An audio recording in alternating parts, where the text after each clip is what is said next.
20.8 is your what? Numerator. So you pull up your handy dandy whiteboard.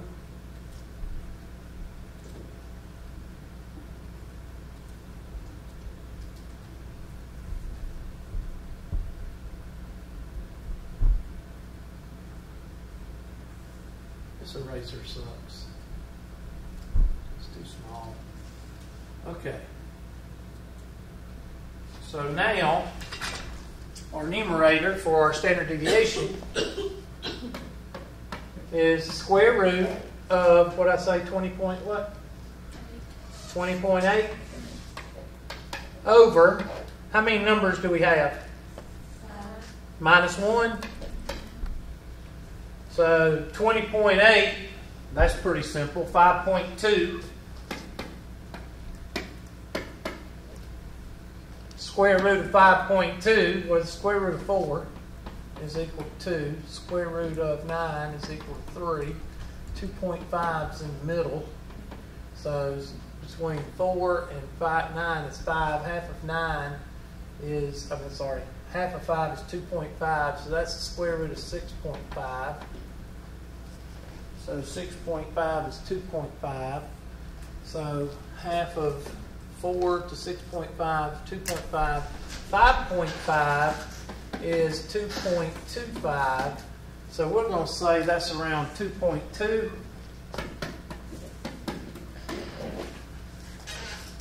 So our standard deviation is 2.2. Somebody check 5.2 and take the square root. What do you get? Do you want us to round it?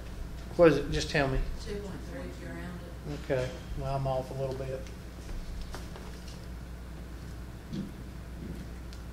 Okay, 2.3. Now, what is a standard deviation? Well, I'm fixing to show you what the standard deviation is. That's the mathematical definition. But the standard deviation is basically what tells you how tight your data is. You said that the mean a while ago, what did we say the mean was?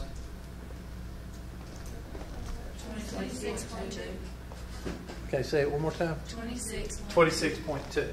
So draw your handy dandy normal curve. 26.2 goes in the middle. That's your average. And now to the right, you're going to add what? 2.3, 2 times. So 2.3 is going to be 28.5. Y'all check my math. And then 2.3 is going to be 30.8.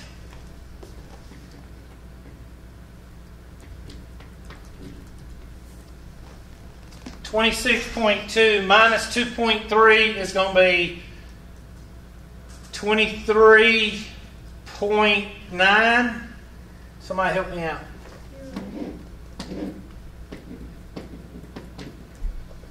And 23.9 would be 21.6. Now somebody tell me what this means. 95% is going to fall between what? 2 standard deviations, Hubert.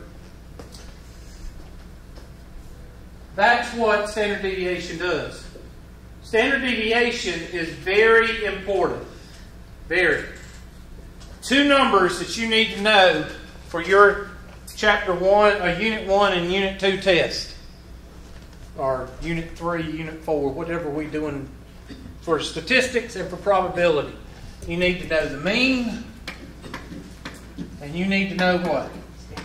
Standard deviation. If you've had me for 120, you know that whenever you have those 2 numbers, you're going to end up drawing this guy.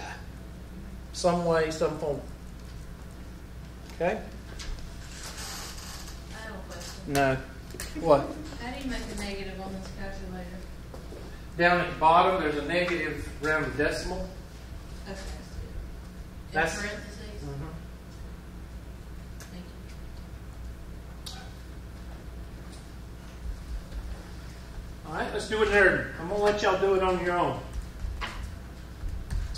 So let's, let me erase this one. And I'll put some numbers on the board.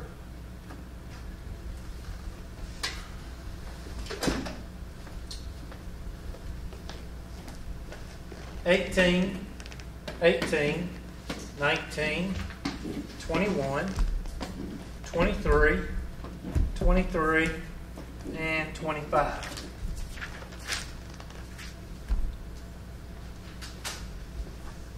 All right, I'm going to give you a few minutes, and I want you to find the standard deviation and the mean and standard deviation. And I want you to draw the bell curve and put 2 standard deviations to the right and 2 standard deviations to the left.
Alright, that's what I got.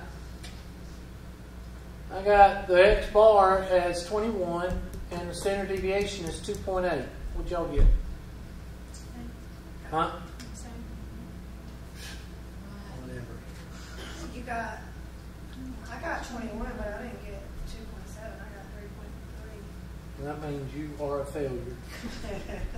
and you should quit school. Check it again. Check, make sure you divided by. Did you divide by 6 or divide by 7? I divided by 6, but I think what I did was I added wrong. I got 46 0. in the numerator. No, I got 67. Well, make sure I didn't mess up.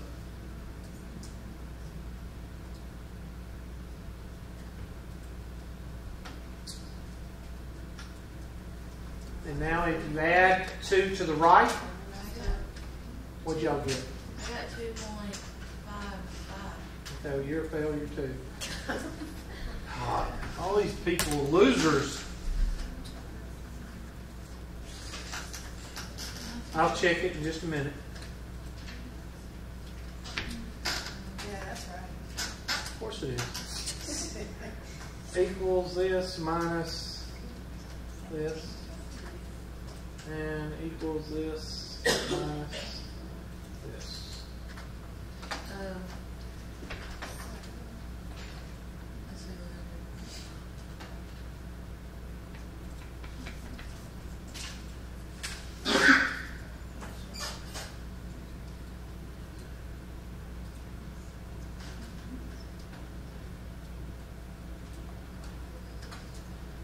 Yep, I'm right.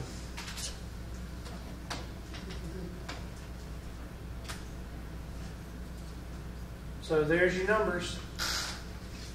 Now, what does that mean? That means that 95% of the population of this group is going to fall between 15.5 and 26.5. So what's unusual or what's an outlier? Well, unusual, and I'm going to show you that because I haven't shown you that yet.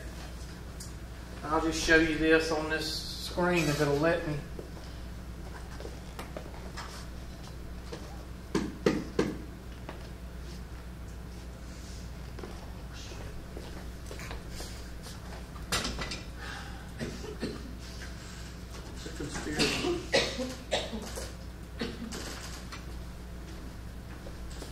So take your handy dandy virtual pen, and there is your normal curve. Now, 95% is going to fall in the normal region. Everybody with me? Well, what about this guy right here?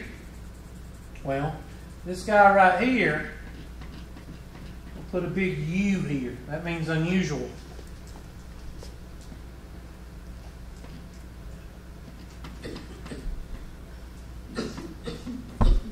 And everything out one more standard deviation is called O, which means what? Outlier. So if you was to take another 2.8 off and get to this one, you'd be 12 point something, 12.7. So 12.7 would be right here. And then if you took 12.7, then 10 would be right here. And if you added 2.8 here, that'd be 29.3 or something right here. And 2.8 would be 31.1 or something. You got to do the math. But anyway, so let's say that this is average age of people in 120. Then what if I had somebody that was 35 years old? Would that be an outlier? Yes. If I had somebody that was 30 years old, or 29, that would be unusual. If I had somebody that was 10 years old, that would be an outlier. See? Just remember, outlier is out here. Unusual is right here. Outlier, unusual. And this is called the Empirical Rule. I don't know how they spell it. I want to spell it with a H, but it may not be spelled. Somebody look it up. It should be in your book. Called the Empirical Rule. Somebody look it up in your book. Tell me what page it's on. it'll have percentages. Let me get my handy dandy highlighter here. And it'll have this percentage. It'll show the 95%.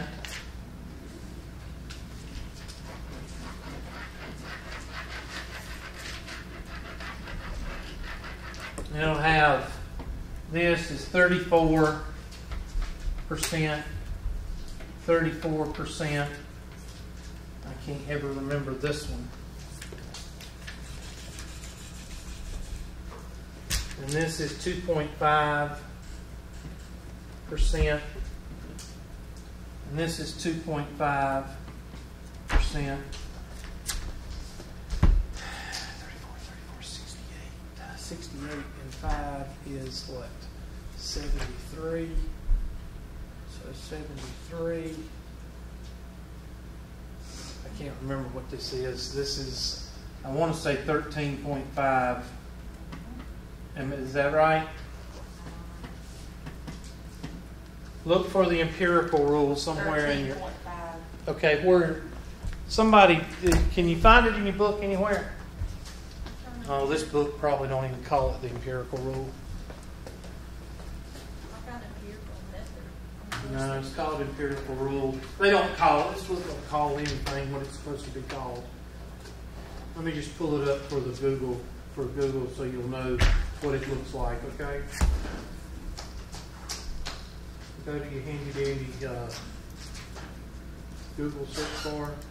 So when we do these for like a test or something, are you going to give us a decimal around too, or we need to use all of them after the decimal? You just use the decimal, just calculate it. It'll tell you the questions will. Okay, let me pull up Google for you. Or whatever. Empirical rule. There it is. There's the empirical rule.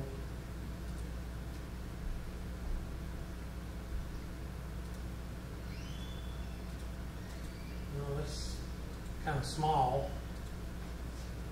Let's see if I can find a better one for you.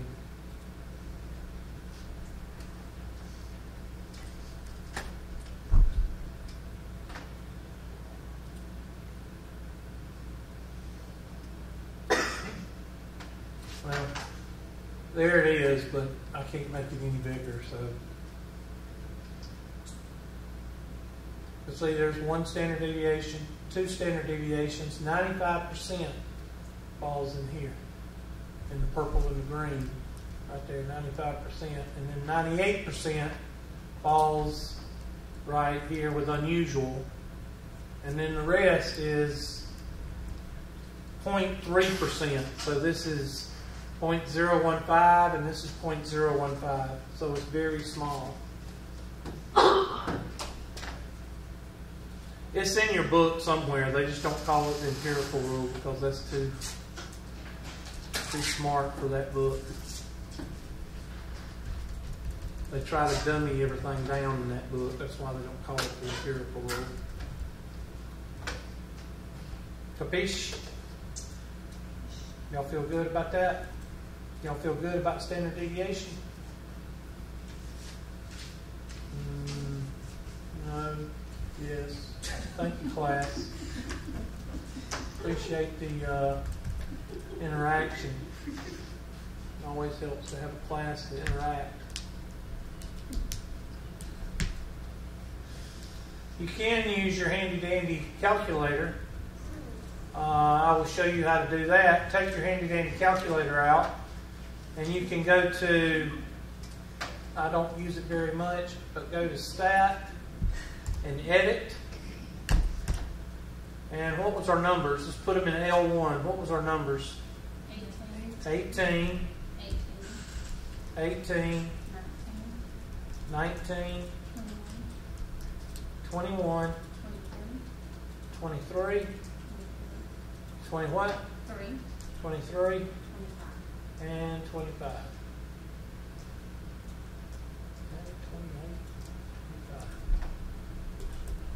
And I'll just go take L2 out. Do not do L2. Just delete the things under L2. Just hit delete, delete, delete. It should delete. Why ain't it delete there? Now, go to Stat, Calculate, and then you can type first variable statistic. Hit that, and it'll automatically read L1. Just hit Enter, and there it is. Just remember X bar and sex. Sex. SX right there. 2.768. We don't have to do it that way, right? You do it whichever way you want, but I just show it so people say I don't like to use a calculator. I do like to use a calculator. I just don't think you need to use a calculator to take the square root of 25 and add 3 plus 4. Okay? So your standard deviation is SX. We good? Yes, Hubert. No, Hubert. Thank you, class. And that's how you find the standard deviation. Here's where they're showing you by hand on the bottom of page 378. Now, they ask you to find the range rule of thumb. You take the range and divide by 4. Why do you divide by 4? Well, how many sections are 95%? 1, 2, 3, 4. That's why you divide it by 4. So if they ask you to do the range rule, the standard deviation rule, range rule of thumb, you just take the range, which is your highest minus the lowest, and divide by what? 4. I'll mainly ask you to find mean and standard deviation. That's what I'll ask you.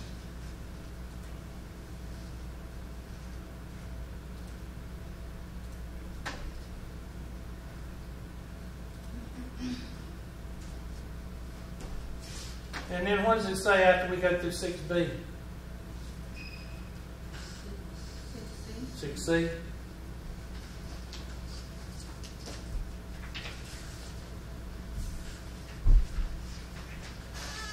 Normal distribution. That's what we're talking about now. We're already talking about it. It's probably in this section, the empirical rule. What is normal? Y'all tell me what normal is. That's supposed to be fun. Forget it. Y'all don't want to interact. So y'all just going to sit there. What is normal? There we go. Do they call it the empirical rule? No, because empirical rule is too complicated for y'all. It's called rule. It's called the 68, 95, 99.7 rule.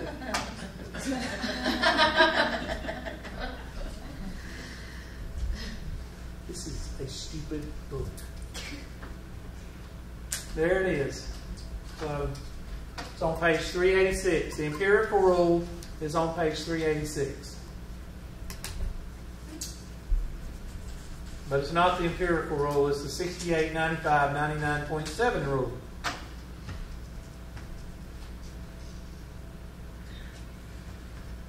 Here's where they're telling you to take the standard deviation and the mean. They found the mean to be 500, and the standard deviation is 100. So what do? You add 100 each time going to the right. And what do you do on the left side? Subtract it. You subtract it. And the reason they took it 3 standard deviations is because outside of 3 standard deviations, you got outliers. So in this group, if you scored a 900 on the SAT, you would be an outlier. If you scored 750, you would be unusual. If you scored anywhere between 300 and 700, you would be what? Normal. Normal. My daughter used to say when she was a baby, normal.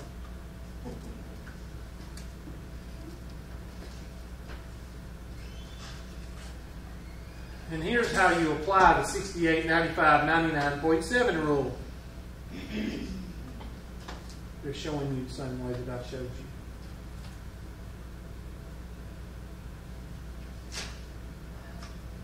Standard scores.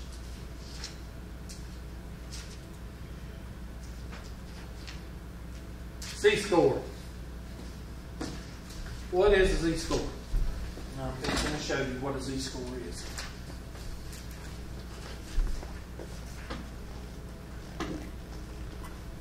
A Z-score is used to compare apples and oranges. X minus X bar over the standard deviation.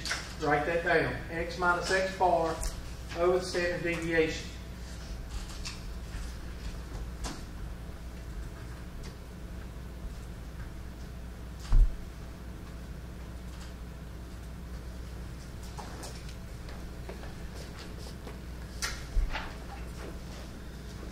You use a Z-score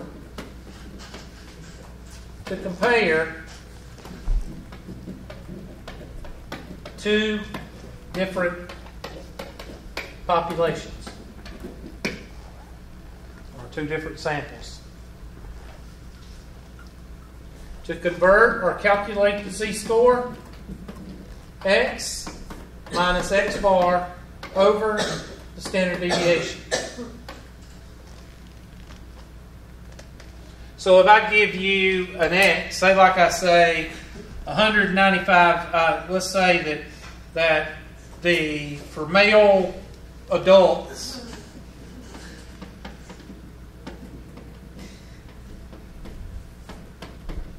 the average weight is 190 pounds and the standard deviation of 20 pounds. I don't know what I'm writing. I think I might as well just quit. I meant to write an S.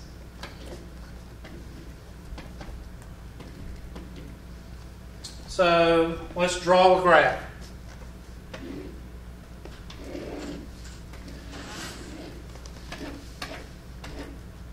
So 190 and 20 pounds would be what? 210? And 230. And then 20 back this way would be 170 and one what? 150. So Hubie is a dang old outlier.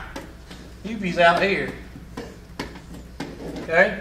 So I'm an outlier. But what if I was to say women too? What if I was to say I want to compare women at 120, X bar equals 120 with a standard deviation of 10.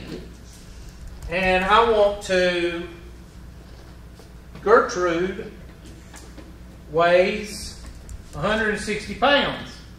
Which one is heavier, Hubert or Gertrude? Well, anybody would say that Hubert's heavier. But when I say who's relatively heavier, that means is Gertrude heavier compared to women as Hubert is compared to what? Men. And I'm comparing apples and oranges. I'm comparing two different sets. Now, I'm going to pull up a problem I always use with this example. And some of y'all in 120 probably remember it. Chapt versus LBJ. Remember that? No, yes. Well, thank you, class, for the interaction again. Always nice to have a class that interacts with the teacher. Makes class go by a whole lot faster. Yeah, I think so too. LBJ versus Chapt.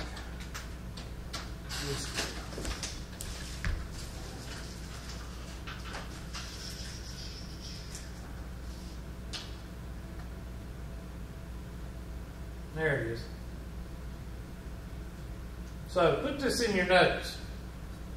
Okay? Of course, we don't care about all the hoopla, or we just care about the means and standard deviations is all we care about. With a height of 75 inches, Lyndon Johnson was the tallest president of the past century.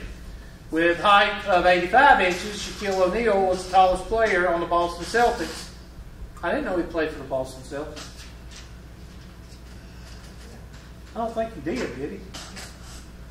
He played for Miami Heat and he played for LA. And the Miami Heat, I think, didn't he? I don't know. I don't think he played for the Boston Celtics. Anyway, who is relatively taller? Lyndon Johnson among the presidents or Shaquille O'Neal among the players on the Boston Celtics? What's a requirement to be president of the United States? Have to be a citizen of the United States. What? No, yeah. Citizen, natural-born citizen of the United States. What else? Was that not right? Let's say intelligent. Yeah, it is. It is. I was being sarcastic. What'd you say? I said I would say intelligent. No, don't say that. Don't be quiet. Don't say nothing. Don't say nothing. To be voted in? Yeah, to be voted in. But actually, it's what, 42 years old? And has to be a natural-born citizen of the United States. Okay? So, you finally get it? Yeah. Okay. Now, my question is height a requirement to be a president? No. Is height required to be an NBA basketball player? Yeah. No. It's not.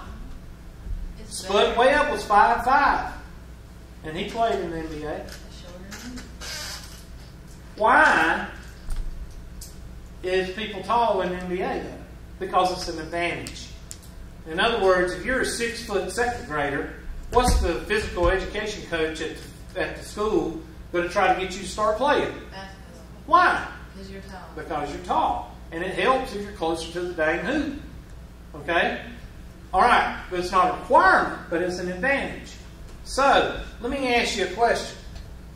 Where would you naturally find the tallest people? In the basketball population or in the president population? Basketball. The basketball population. So it's a big pond, isn't it?